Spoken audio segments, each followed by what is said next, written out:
Loch Etive is a fjordic sea loch in western Scotland, 6 kilometres north of Oban. The loch is 30 kilometres long and reaches depths of 145 metres.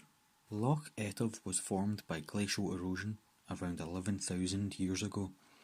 This loch represents one of the best preserved glacial land systems in western Scotland.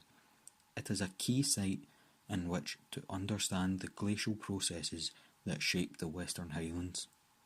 Bathymetry is the study of the depth of lake and ocean floors. In other words, bathymetry is the underwater equivalent to topography.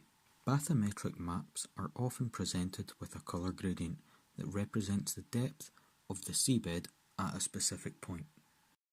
This is a map of the bathymetry of Loch Etive. This map shows that Loch Etive comprises of two main basins, the upper basin and the lower basin. These two basins are separated by the Bonaw Sill.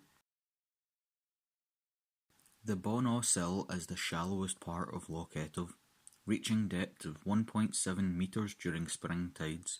Due to how shallow and narrow the Bonaw Sill is, it can act as a barrier between the brackish waters in the lower basin and the fresh water in the upper basin. The bathymetric maps can show us how Loch Etive was formed. The upper basin pictured here would have been filled by a glacier, confined by the mountains on either side of the basin. Further ice masses from Glen Kinglas and other small quarries would have increased the mass of local ice, adding to the pressure and erosional power. Consequently, we find the deepest section of the loch where these ice masses meet. At the Bonaw Sill, the direction of the loch takes a 90 degrees turn to an east-western direction. This is due to another glacier flowing south of the loch. The lower basin didn't have the same ice mass input and surrounding topography, which is why this basin is much shallower than the upper basin. A well-known point of Loch Etive is the Falls of Laura. This can be found underneath the Connell Bridge near the mouth of the loch. Due to a tidal race, water will flow out of the loch at high speeds.